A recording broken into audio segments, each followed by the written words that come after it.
if you want to effectively monetize content, we have to make the content valuable enough so people want to read it, but we have to balance that with getting exposure for the brand. And Ahrefs are just absolute experts at doing this. So I'm going to call this a utility advertisement. So it's an advert for the product, but actually has value to the user on the blog post.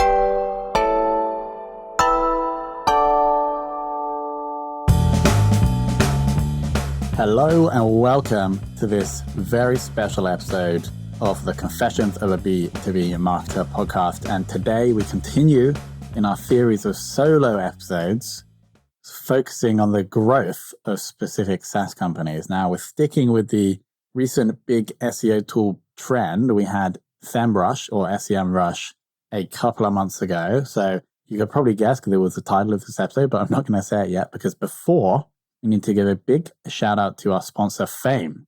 Fame.so. If you're in the B2B world and you have a podcast and you want it to grow faster, or if you're in the B2B world and you don't have a podcast, but you want one because you know you can use it to increase the amount of like and trust that your potential buyers have for your B2B brands. So when they come around to buying your specific software or service, they're going to come to you because you've been in their ears for the past 6 months. Then if any of those sound like you, then go to fame.so, where we ask, how did you hear about us? Say Confessions of a B2B Marketer podcast, and we'll make sure we get you a special deal. All right. So as you may have guessed from the episode title is Ahrefs. That is the way to say it, by the way. It's not Ahrefs as I have previously done before. But we're going to kick off this story with a conversation I actually had with Tim, who is the CMO, who features a lot in this episode. What actually happened is we were on a podcast interview probably about 3 years ago, and I was asking questions like marketing questions, and we were talking about Google Analytics, and then I was like, Tim mentioned that they didn't have Google Analytics on their site. So I'm like, what? What about the Facebook pixel? And he's like, no. Completely horrified, of course, because this was like, especially back then, marketing dogma, the thing you would have to do. And there was this like sense of pride in his voice, pride that Ahrefs think independently, like to do the things, do marketing things their own way. He actually joined the business as product marketing director as the only person in marketing back in 2015. And since then, Ahrefs has grown from around 15 people now to 50 or 60 and significantly more revenue. So this is probably a little bit outdated, maybe a year ago or so, but 40 million in ARR, which is roughly $800,000 per of revenue per employee, which is actually similar to Facebook. But the kicker is they're 100% bootstrap. So how do we do that? Or how did they do that? That is exactly what this episode is going to explain through 19 different growth levers. Before we jump into the growth strategies, I want to share two like macro themes that for me, probably most responsible for the growth, also weave into the different growth strategies. So the first of which was actually similar to the SEMrush episode. We have a technical co-founder, in this case, just one, I believe, whereas SEMrush, it was two, that is just deeply enthralled or enthused or passionate about SEO. And so product quality driving word of mouth is actually the first growth lever we'll talk about in a second. But it's just, marketing is just so much more effective if you have word of mouth on your side. So that's the first one. The second one is about thinking independently.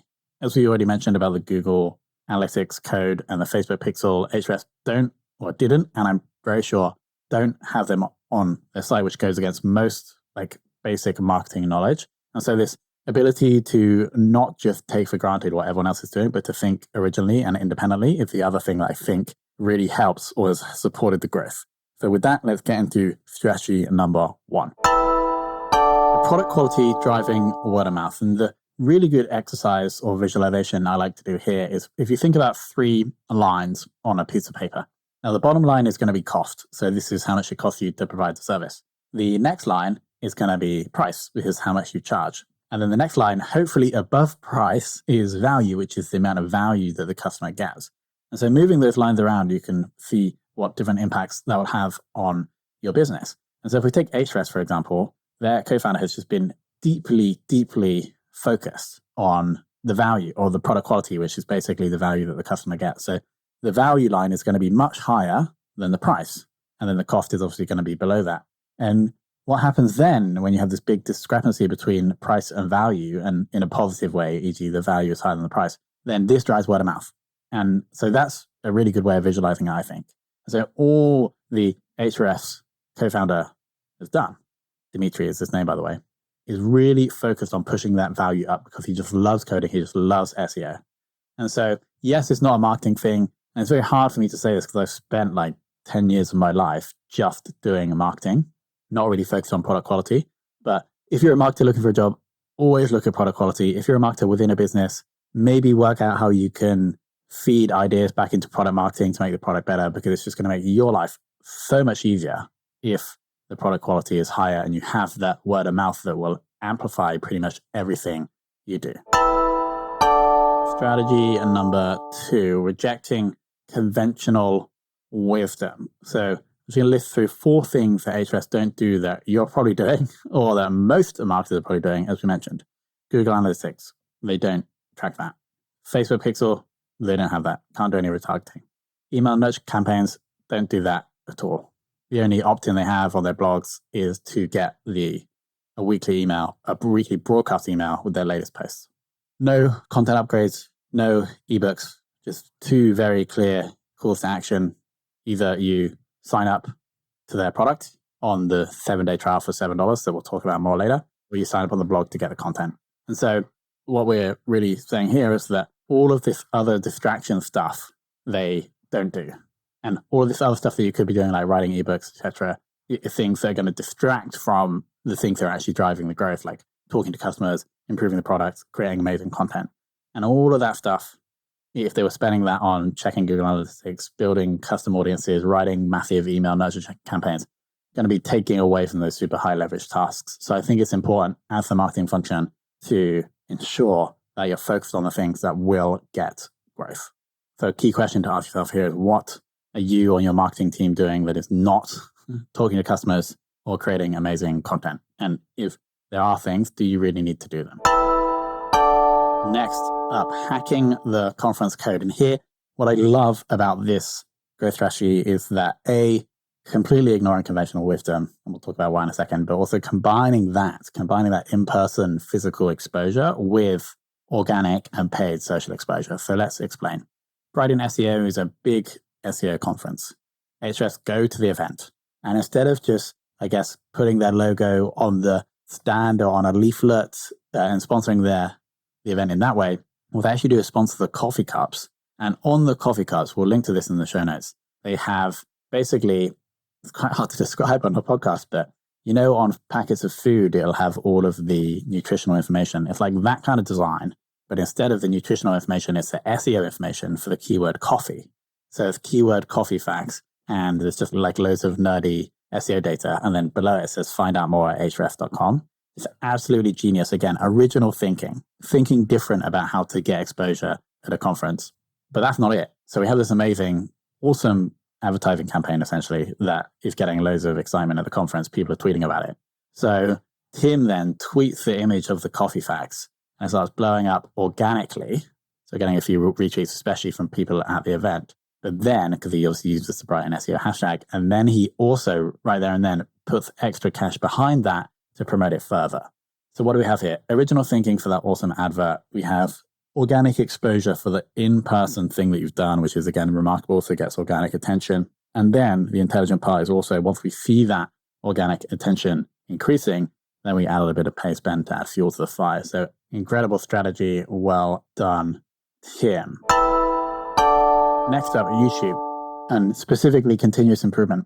What I like about Ahrefs YouTube is not how smooth and high produced it is today, but if you go back to a video, just scroll back 4 years and see the quality of the content is obviously significantly not as good. But what's great here is that Ahrefs didn't spend ages defining their YouTube strategy and then release something highly produced and expensive right at the start.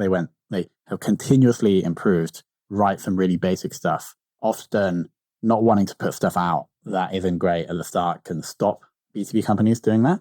But instead, actually, what you need to do is put it out. Not that many people are going to watch it anyway, and you can learn as soon as you start putting it out. So I have an image here on the screen of weekly YouTube subscribers gained for the Ahrefs channel. And basically for the whole of 2016, 17, and most of 2018, it's basically nothing. And then it really starts spiking from there. And this is the kind of the trough of despair, you could call it, where they spent 2 to 3 years grinding out on YouTube, barely gaining any subscribers until the formula started working, the production started to improve, and they started getting attention. So we've also done this. We have a weekly email newsletter called SaaS and Marketer Weekly, and it's just B2B marketing news that isn't boring. But we didn't spend like 3 months working out how to do it. We started sending it within, I would say, 2 weeks of having the idea. And now we're just slowly tweaking and improving things by 1% every week. And now the numbers are starting to look good. So this is what I recommend. If you're going to embark on a new channel, try to get stuff going soon. Try to continuously improve to get out the trough of despair, because it's very unlikely that anything you start in marketing is going to work first time. So you can compound and then compound those improvements to improve it, that strategy over time, just like Ahrefs did. Strategy 5, relentless focus. Now, perhaps because Ahrefs are bootstrapped and they're, I guess, motivated, therefore, maybe more by profit, what they have seemed to do very well is focus very specifically on 2 things, as I've discussed already. Creating amazing software to move that value line up, but B, creating amazing content about how that software solves problems. And so anything like away from that, or that doesn't really focus on those 2 things, is wasting their time. So in the interview I had with Tim a couple of years ago, I was saying to him, like, why don't we just set up a few email nurturing campaigns and increase engagement with the people that sign up for the trial? He said, no, because building that is going to have to maybe require 1 to 2 new marketing hires, and they're going to have to be built, and then we're going to have to optimize them.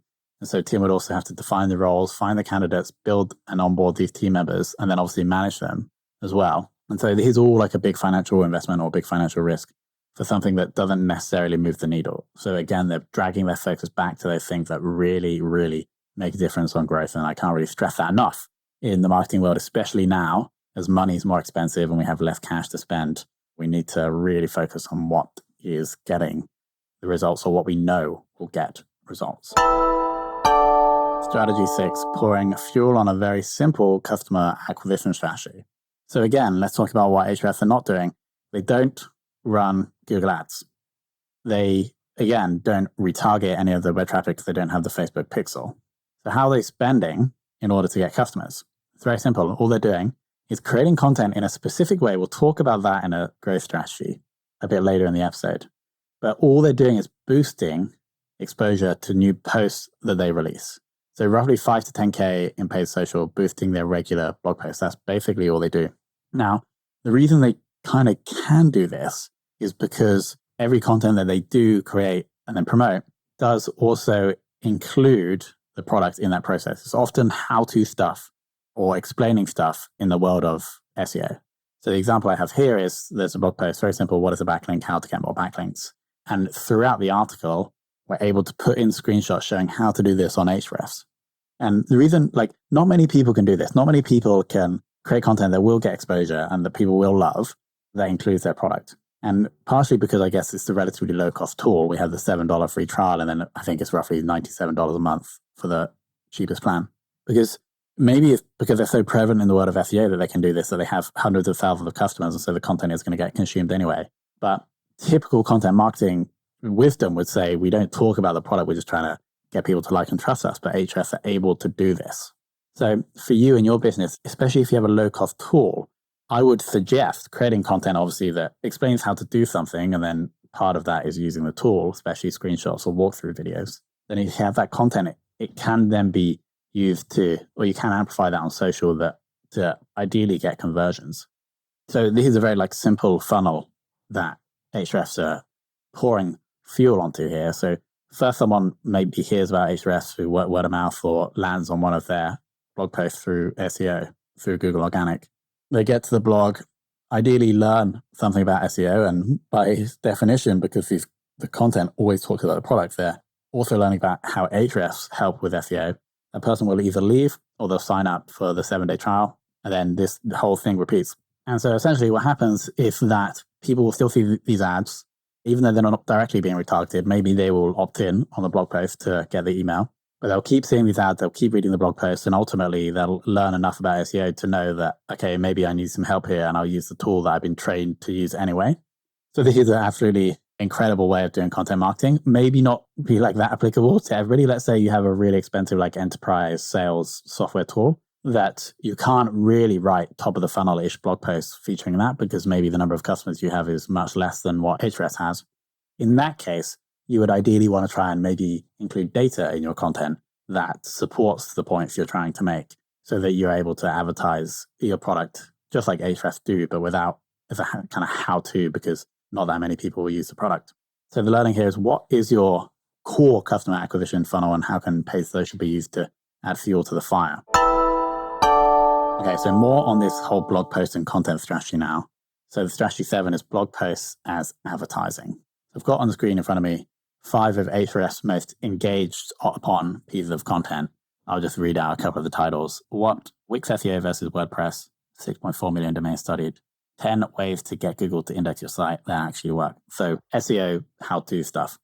So the question here is how many of these do we think feature the product as I've discussed earlier? So I go and check out these blog posts and scrolling down roughly 7% of the first post, we get a screenshot of Ahrefs and then a little further on the second one and the same on the third. Basically, all of these, actually all 5 of them feature screenshots of Ahrefs. So if everything here features the product, it's actually quite hard to find a blog post on their site that doesn't. So let's try to understand why they're doing this or why this works. So let's take a typical B2B SaaS content funnel. So someone's searching for a solution to the problem they have. Maybe they find a blog post from a SaaS company. The person reads the blog post, but don't really have any idea about what the company does because that blog post doesn't talk about the product. 4 months later, the same person searches for another solution to a problem they have. The person finds a different blog post. The person reads the blog post, maybe opts in for a related ebook. The person then obviously gets emails from the company and a phone call. And then the person finally kind of understands what that B2B SaaS company does and then agrees to a trial or a demo, etc. So if we compare this to the Ahrefs funnel, someone searching for an SEO problem or solution to an SEO problem they have, they find the Ahrefs blog post addressing that topic, they get value from the blog post, and then they also, it's very clear to them the value that Ahrefs product has, and then the person signs up. So it's much, much faster. It probably also explains why Ahrefs don't use any pop-up or anything on their site trying to really push people in to this funnel. What they understand is that if people learn more about SEO and in the process of doing that, they're basically getting trained on Ahrefs, then ultimately they are much more likely to subscribe. So learning here, is there a way that you can create content that your prospects and customers love, but still sells your product? Strategy 8, the unheard of $7 for 7 days free trial. So as we mentioned, there's only 2 CTAs on the Ahrefs site. There's a CTA to receive the blog post. There's a CTA for this $7 7-day trial. So I think there's 2 reasons that Ahrefs do this. A, I don't think they necessarily need to give the free trial, or their drop off by not having a free trial is minimized by the fact that there's so much content on the blog that features how the product works. So all those people that maybe wanted a free trial to see how the product works will have been educated through countless blog posts on how to do it. That's the first thing. The second thing is when you have the free trial, this by definition adds additional complexity to the support, well, volume and complexity to the support function, e.g. spending time and money on people that may never convert. And so as we've discussed before, the Ahrefs are pretty brutally focused on making something that's amazing and then creating great content about that thing. There's no room here for people that are not paying them that are not they're going to take up a load of time away from those 2 core goals. Obviously, Ahrefs have great support. I've experienced it myself for the people that are paying, but it's really going back to the focus on making great product and also ensuring that we're able to create great content on this product, and we just want to focus on those 2 things. Strategy number 9, and you would expect, obviously, Ahrefs being an SEO tool for them to have insane SEO strategies. Here's something that I've learned about SEO for a while. It's very hard to game Google. Google have all the data about what's happening on your site. And so if you're trying to get a page to rank, you actually need the person who is going to consume that content to show Google on the page that they are interested in the content that you're producing. And so what does this mean? It means bounce rate, it means scroll rate, it means interaction with the page. And to take this kind of to the next level, not just Ahrefs, but other people, give free tools that have little interactive elements, because that shows Google that this person is coming to this page and they're interacting. And so these pages are much more likely to rank. So there's a couple of these. The first of which that Ahrefs have built is a backlink checker. And so you can go and then for free, you can jump onto the webpage, add your domain, and it will tell you how many backlinks you had, for example. And so they were floundering, I believe, at the bottom of page 1 for this tool because their old landing page was just really like a call to action to buy. And then they created this, and then they slammed up to number 1. So go and test this. If you search for backlink checker and see where Ahrefs are, you'll see that they're probably ranking number 1 or very close. So the learning here is, what can you put on your SEO optimized pages to show Google that people actually like you and like the content that you're producing? Strategy 10, creating a course and giving it away for free. So here, this was a specific SEO event in Singapore that Tim was speaking at. And Ahrefs have a course, roughly $800, called Blogging for Business. And Tim actually ended up giving away this course for completely free to anyone who attended that emailed him and asked for it. Now, obviously, that's just a great thing to do for like enthusiasts in your market. Ideally, there would be like influencers in the audience that maybe then would promote Ahrefs. But the whole thing, like with the course, is that, yes, selling the course, it brings revenue for the company, probably not that significant based on their 40 million or so. But what we're also doing with the course is training people on how to use the tool. Like, obviously, we've discussed that all of the blog content Ahrefs have focus on their product. So I assume that's exactly the same thing here in the course. I haven't actually been through it myself. But what we're doing is training generations of SEOs on how to use Ahrefs. And that obviously, therefore, increases the moat that Ahrefs have. The more people that are trained on their product, the more people that those people ideally would train, the more people will have to use Ahrefs as opposed to moving to a competitor. So creating the course is probably the more strategic thing here, but then also giving away at a speaking event is also a super clever way to make everyone in the room like you. So well done, Tim, for that. Strategy 11, get every marketer on your team to do this. So we talked about the core drivers so far for Ahrefs is SEO and word of mouth. Obviously, building the great product also helps. But another way I found that can drive higher or more word of mouth is to obviously offer great service. Now, how do Ahrefs do this? They put everyone in their marketing team does support for some period of time. And so what this is doing is that, yes, we're able to answer customer questions on how to use a specific product, but maybe if somebody wasn't a marketer, they wouldn't be able to explain how this specific thing in the product can improve the marketing for their business. So what we have here is not only customer support people, but experts in the space. So that investment in support is going to increase the customer experience, reduce churn, and improve word of mouth. So again, counterintuitive way to grow, but actually one way we can grow is by taking the knowledge from our marketing team and putting that into support. Obviously, this really only works that well if we sell a marketing product. If you don't, then obviously we need to try and increase the expertise of our support team in the function, whether it's sales or whatever niche we are in. Strategy number 12, big data driving word of mouth. This is a positioning thing. So big data, maybe not so much now, but if we look at the Google search volume for this term, I'm looking at it from start of 2000s up to today. Really not much was said until 2011-ish, when it spikes up throughout and then stays pretty high.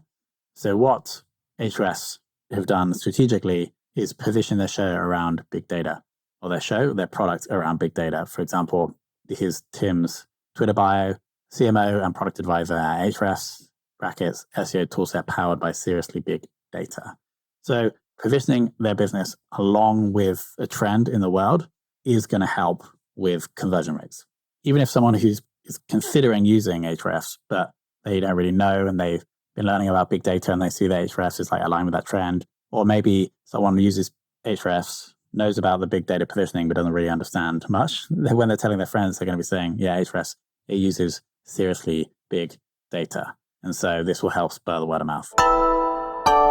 Strategy 13, promoting employees. So this is getting much bigger now, in my opinion. The B2B influencer space, I think, is getting much more prevalent and is going to get more prevalent in the future. So what Ahrefs have been doing for a number of years now is building the personal brands of employees. So obviously Tim has a significant personal brand in the Ahrefs space.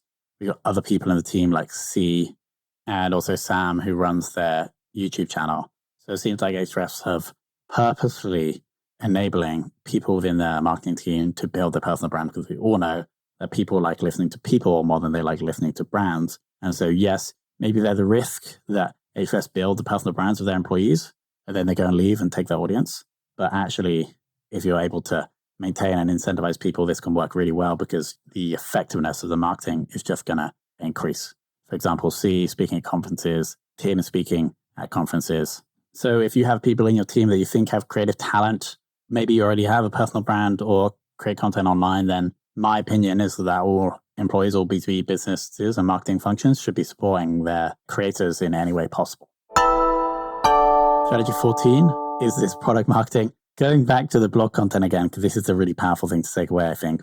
Not only are we featuring Ahrefs in the content, so most are like how-to SEO blog posts, and within that content, if we need to say find keywords, etc., then there's screenshots of the Ahrefs tool. But at the same time, they have a sidebar. And if you go to their blog, you can see this just below the author sidebar. And there'll be stats from social, so putting in Twitter and Facebook shares, which I think you can get from Ahrefs, but the other two you definitely can.